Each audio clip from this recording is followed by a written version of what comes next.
Have you ever wondered why some of the richest people on this planet choose to live like poor people? It is important to understand that not all billionaires and millionaires live like kings and queens with a big house, private planes, and yachts. Here are some examples of some of the richest people in the world who, despite being billionaires, do not live like rich. However, why? Is it a good financial decision, the desire to be humble, or moral values? This essay will therefore be centered on the behaviors and motivation of the super rich who choose to live like middle-class citizens, thereby reversing the trend. Warren Buffett, the CEO of Berkshire Hathaway, nicknamed the Oracle of Omaha, is one of the most well-known examples of a person with a great amount of money. However, Buffett is a very humble man, and despite the fact that his net worth is almost $100 billion, he still lives in the house that he bought in Omaha, Nebraska, for $31,000 in 1958. Buffett has a realistic and long-term focused attitude toward financial matters. His well-known quote is, "You will soon sell things you need if you buy things you don't need." His modest living goes beyond simply saving money.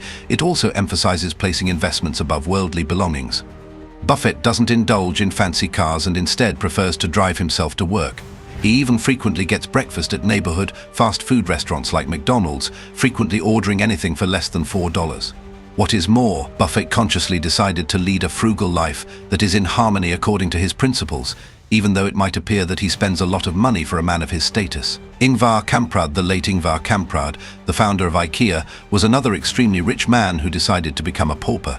Kamprad's estimated worth at the time of his death in 2018 was $58.8 billion. But Kamprad was renowned for his extreme strict living, even in spite of his enormous wealth. In order to conserve money, Kamprad is well known for driving an ancient Volvo, flying economy class, and even shopping at flea markets. The mansions one would expect a billionaire to own were far from his modest abode. Kamprad's way of living was an integral element of his company and life philosophy, not just a peculiar personal preference. Many of these ideas are reflected in IKEA itself, which sells reasonably priced, minimalist furniture that is intended to be functional rather than flashy. At IKEA, wasting resources is a mortal sin, Kamprad famously declared. This kind of thinking even affected his private life, since he was well known to use coupons and bargain for lower costs. Although some might consider this unnecessary for someone with such wealth, Kamprad thought that thrift was the secret to success in life and business. Tech billionaire Mark Zuckerberg is a simple tasting guy. The CEO of Meta and co-founder of Facebook is one of the world's biggest billionaires and frequently in the media. With a net worth that has ranged from $50 billion to $100 billion, Mark could afford to lead a life of luxury, but he's well known for leading a simple lifestyle, especially in comparison to other computer industry professionals. In Palo Alto, California, Mark and his spouse, Priscilla Chan, live in a comparatively modest house. He has made real estate investments, even buying nearby properties for seclusion, but his main house is by no means showy. In addition, Mark is well known for his minimalist style of dressing, which consists of his go-to grey t-shirt and hoodie. He has clarified that by doing this, he hopes to reduce decision fatigue and free up his time for other, more pressing concerns. Although Zuckerberg is undoubtedly not poor, his living choices are far more modest than one might anticipate for a person with his level of wealth. He doesn't show off his wealth and seems to value efficiency and simplicity over excess. Charlie Ergen, Dish Network's billionaire co-founder and chairman, is a man who likes a low-key lifestyle. Ergen, whose net worth is more than $10 billion, is well known for driving a basic car, carrying his own lunch, and traveling in economy. He stays away from luxuries and doesn't take costly trips or pastimes. Ergen has a frugal mindset that is built into his character. Despite having plenty of money, he has stated that he doesn't think spending money is a good idea. He was raised in a middle-class home. For him, the secret to success in life, both personally and professionally, is sound money management. His management style at Dish Network, which is renowned for being economical and efficiency-focused, has also been impacted by this mindset.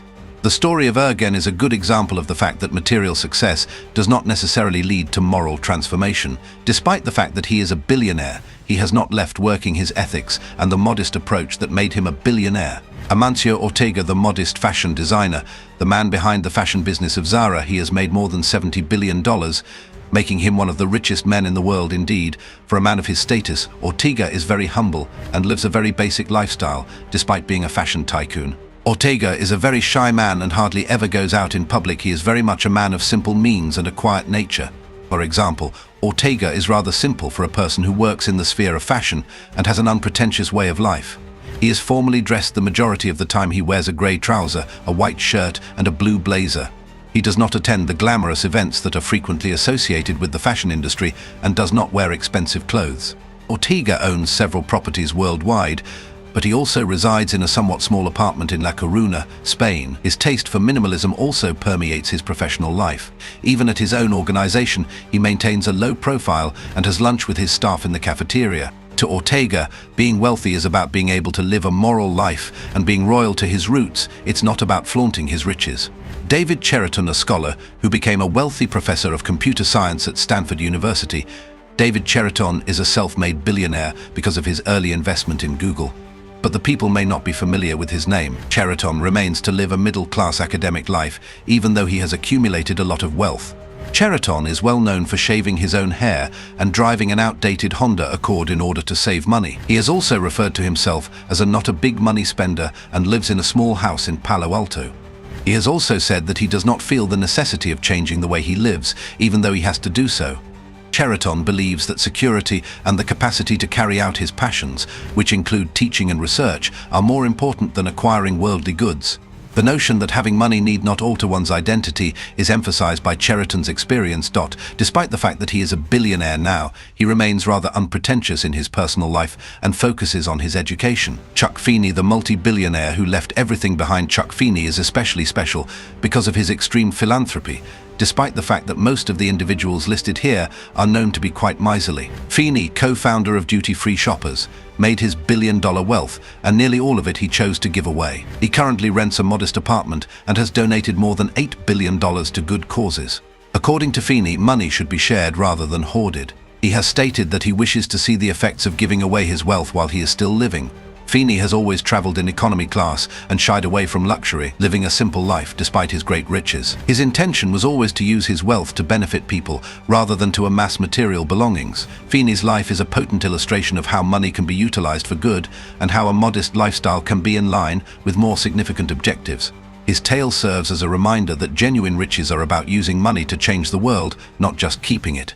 The wealthiest people on the planet challenge our established ideas about success and wealth by leading poor lives.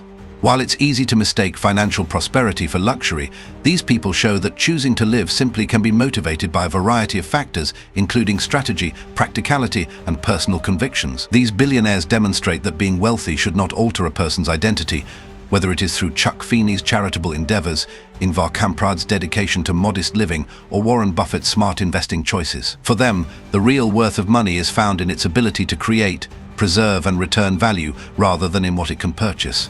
Living simply is not only possible but also a mindset, as these millionaires prove in a society where riches are frequently associated with excess. These people serve as a reminder that having money need not alter who we are, whether their motivations are a desire for financial discipline, adherence to moral principles, or a desire to give back. Chuck Feeney's charity and Warren Buffett's humble home both subvert the notion that wealth equates to luxury.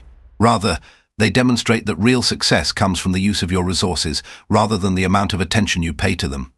Thanks for watching. I hope you liked the video. Make sure to like and subscribe to the channel and press the bell icon for the latest videos.